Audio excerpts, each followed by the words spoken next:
n'a jamais rêvé en rentrant du travail de piquer une tête. C'est ce que fait Candy.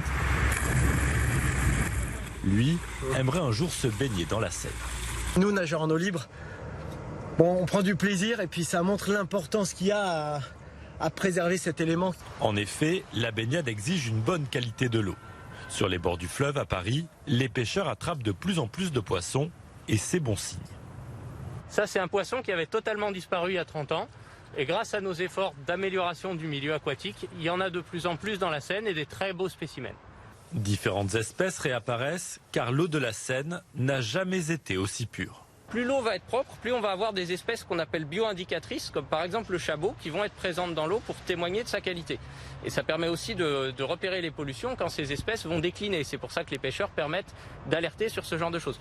La pollution de l'eau, ce sont les agents du syndicat interdépartemental pour l'assainissement de l'agglomération parisienne qui s'en occupent. Des prélèvements sont effectués sur la dizaine de stations de mesure disposées tout au long du fleuve dans la région. Et les résultats sont très bons.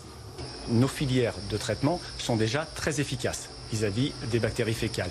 Pour vous donner un chiffre, nos filières modernes permettent de diviser par 1000 la concentration entre l'entrée et la sortie. Aujourd'hui, par temps sec, lorsqu'il ne pleut pas, on est déjà à des qualités qui permettent la baignade dans nos rivières. Par temps sec, car quand il pleut, les eaux de ruissellement qui se jettent dans la Seine sont polluées. Des travaux de modernisation des stations d'épuration permettront de traiter encore plus efficacement l'eau, grâce aux ultraviolets notamment.